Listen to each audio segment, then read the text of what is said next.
When I looked around, I realized that I'm in my own village. So we both ran our home, in joy, eagerness to see our family, and excitement. I didn't have any kind of fear. And then, when I reached home, the state of the house was not that good. It looked to me like a haunted house, and the middle big gate also closed, and the leaves of the trees all had fallen in the compound. I found this little frightening. I started getting different thoughts, like they have left the house and gone, someone is dead, someone is sick. But the first thought which came to me, I thought could be the most possible one. So I opened the gate and I ran inside and entered the veranda of the house. The front door was closed and I found it more weird. And I started getting a little bit afraid. So I knocked the door and no one replied anything. But I could hear some noise. I felt that it was my mother who was shouting at my brother. There was a chair in the veranda. I kept attached to the door and shouted through the space which is just above the door. I said,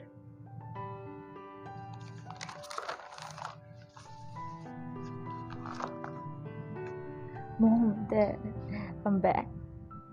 I said with all the excitement and joy.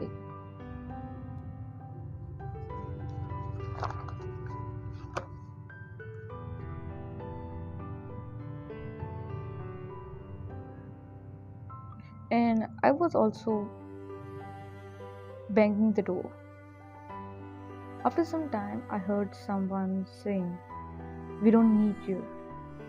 Our family is complete."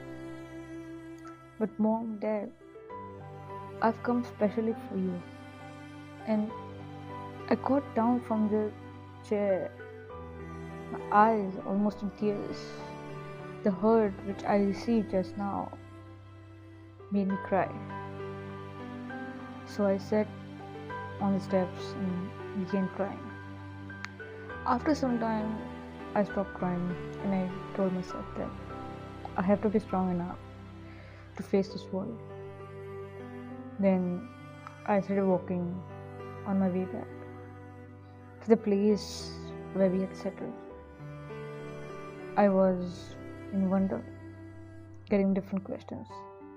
Then the other kids present over there informed this to our parents, or they informed about it to our parents but got the wrong information.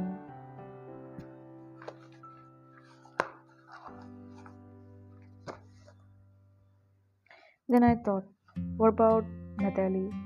What maybe have happened to her?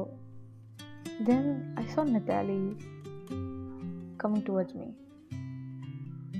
with a big smile on her face. She came running towards me and hugged me and said that she's really very happy. My parents really love me a lot. Natalie was the only child in the family and was loved dearly by her parents. Then Natalie remembered about me and said, "Still, what about you?" And said, "You don't seem to be happy. Did something go wrong?" In a soft voice, I said, "They don't need me anymore. They don't even love me or even care for me." I walked back in disappointment to the place where we were told to settle down. I and Natalie went in the tent and it was put hiding so that no one got sight of us. But the strange woman who was in her 30s caught us red-handed. She called us inside the tent, made us sit, and she herself sat, and then she started talking to us. She said, "Why did you all go out?" Where did you go? Nadia and I started looking at each other and then we spoke, giving a soft English accent. We went to see our family. We want to go back to our families, said Natalie. The first thing that Natalie said was also the thing that I said, but the second time when Natalie said that we want to go back to our families, I didn't speak a word. So the strange woman was keeping an eye on us. When she saw me quiet, she asked Natalie to go out as she wanted to talk to me. The lady spoke, saying, "Still, what's the matter? Why didn't you speak the second time when Natalie spoke?" I said. When I reached there, I found the house to be strange. But I didn't bother much about it, and I went ahead. When I knocked the door, I didn't receive any response back in turn for which I was eagerly waiting. Then I took a chair, I stood on it, and I screamed in excitement, saying, "Mom, Dad, I'm back."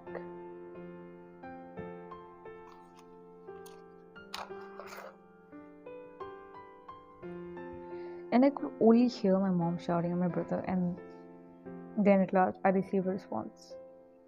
But it was the one and the only one and the last one which I received.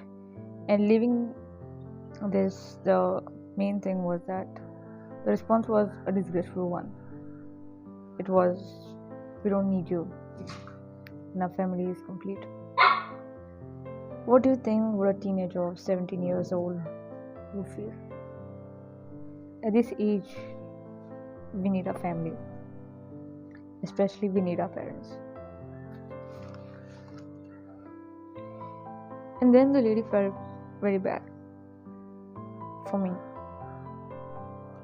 She understood the pain, the depressive feeling that I was going through, and then she started counseling me.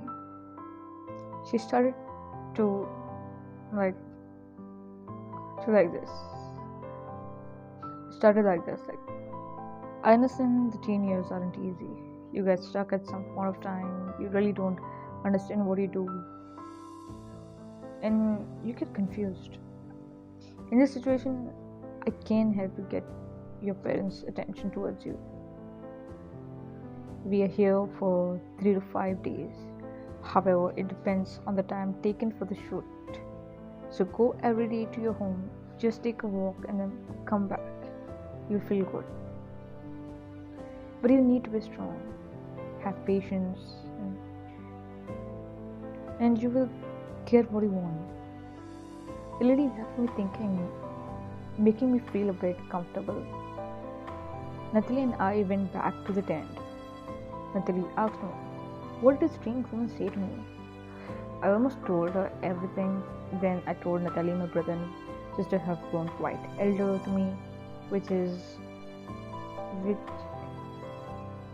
why is it so? I asked Natalie. So she said that my mother told me that I'm 19 years old. But how? I gave an exclamation to Natalie. And she said, "The world in which we are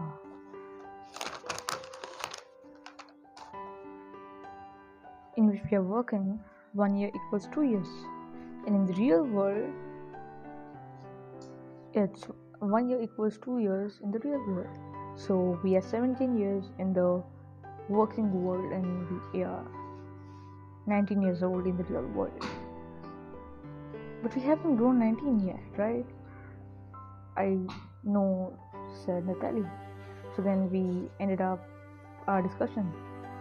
And we went to sleep because it was too late and we had to wake up early for tomorrow's shoot. It was 6 o'clock in the morning. I got ready up for the shoot and I also woke up Natalie. She also got ready and then we ate our breakfast and then we went out. Natali went to her house and I took around along along the street side. So I also took around and came back. And Natali also came back after some time. She told me that she told her mother about me and she has requested her mother to talk to my mother about this and that her mother has agreed to this.